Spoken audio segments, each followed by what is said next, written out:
It's a weeknight in July, 2026. A financial analyst traveling for a conference finishes dinner, heads up to her hotel room, and opens her laptop to send one more email before bed. She connects to the hotel's Wi-Fi, the same network hundreds of other guests are sharing this same instant, the same network she's used at this hotel chain a dozen times before. She clicks into Microsoft 365. The page that loads looks exactly like it always does. The logo is right. The layout is right. She types her password without a second thought. 6 days earlier, someone she will never meet quietly broke into the hotel's Wi-Fi gateway, the box in a utility closet that hands every guest in the building their internet connection, and changed one setting. Not a virus, not malware, just a single instruction telling every device on that network where Microsoft actually lives. She hits enter. Somewhere else entirely, that password arrives in plain text, on a screen she will never see, read by someone she will never meet. By the time researchers finally catch what's happening, the same trick has already reached hotel and conference Wi-Fi in multiple American cities, plus networks in India and Saudi Arabia, quietly funneling logins from banks, law firms, hospitals, and energy companies through gateways nobody thought to double-check. So how does a hotel Wi-Fi box, a piece of hardware nobody in that building has looked at twice since it was installed, become the reason a company gets breached? To understand that, we have to rewind to June, 6 weeks before she ever opened her laptop. Hotel and conference center Wi-Fi gateways are boring by design. They're built to just work. Greet a guest's laptop, hand out an address, get out of the way. IT teams trust them enough to almost never log back in after the initial setup. That trust is exactly what makes one setting, buried a few menus deep, so valuable. DNS, the system that translates a web address like login.microsoftonline.com into the actual server a device connects to. Control that setting at the gateway, and you control where every guest on that network really lands, no matter how carefully they type the address. That's where 5 researchers at ReliaQuest, Alexander Capraro, Jalen Vaughn, Daxton Worth, Austin Ritchie, and Connor Short come in. Combing through anomalous login patterns in June, they notice something that doesn't add up. Employees from completely unrelated industries, financial services, legal, healthcare, energy, retail, are all authenticating to Microsoft 365 through the same small handful of gateways. Different companies, different cities, the same broken front door. For 6 weeks, it works without a hitch. No malware for an antivirus scanner to catch. No attachment for a spam filter to flag.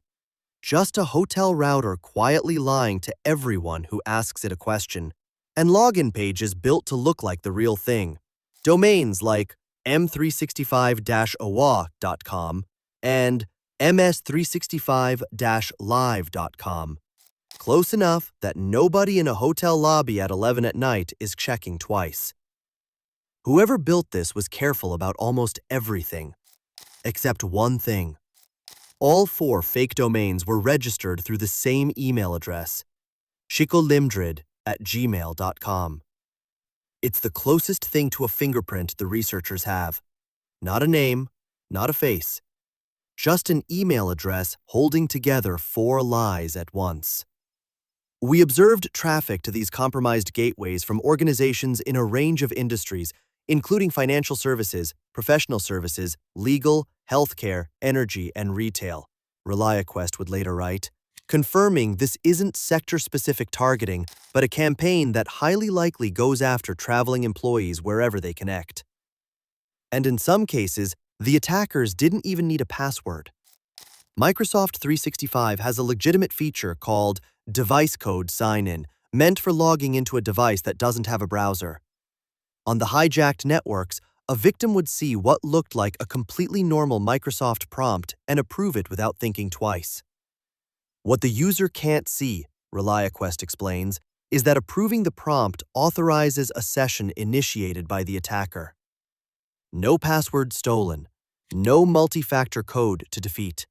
The victim does the work of logging the attacker in herself.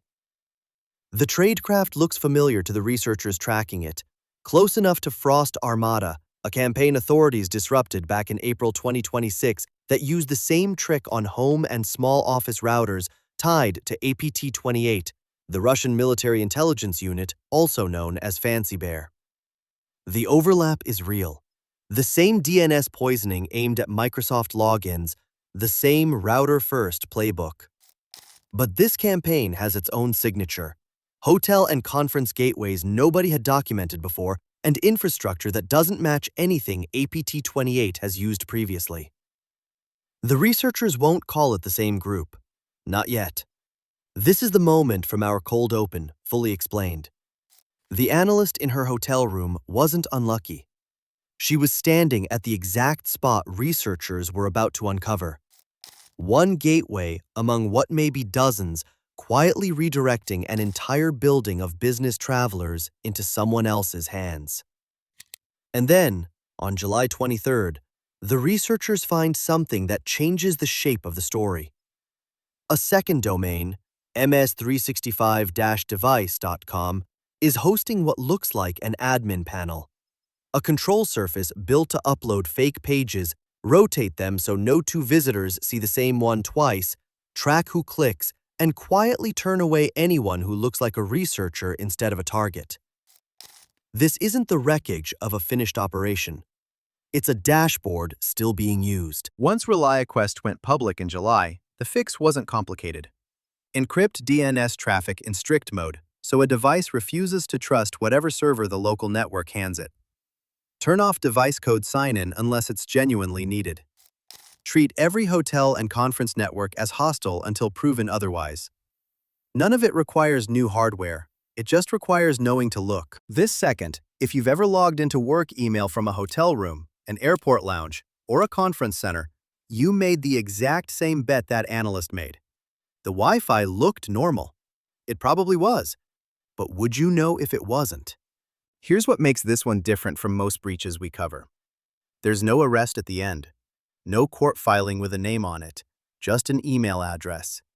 shikolimdrid@gmail.com, attached to 4 domains and an admin panel that, as of this recording, may still be live, still deciding who gets shown a fake login page tonight. ReliaQuest won't even commit to calling this APT-28, just tradecraft that rhymes with it closely enough to be worth worrying about. So we're leaving this one open. If you were building the case, is unattributed but still running the scarier version of this story, or the less scary one? Tell us in the comments. This exact playbook has worked before. Back in April 2026, authorities actually did catch up to a nearly identical DNS hijacking operation, stealing Microsoft 365 logins through home and office routers. A campaign called Frost Armada, tied to the same Russian unit this one merely echoes. That's a story with an ending. This is next.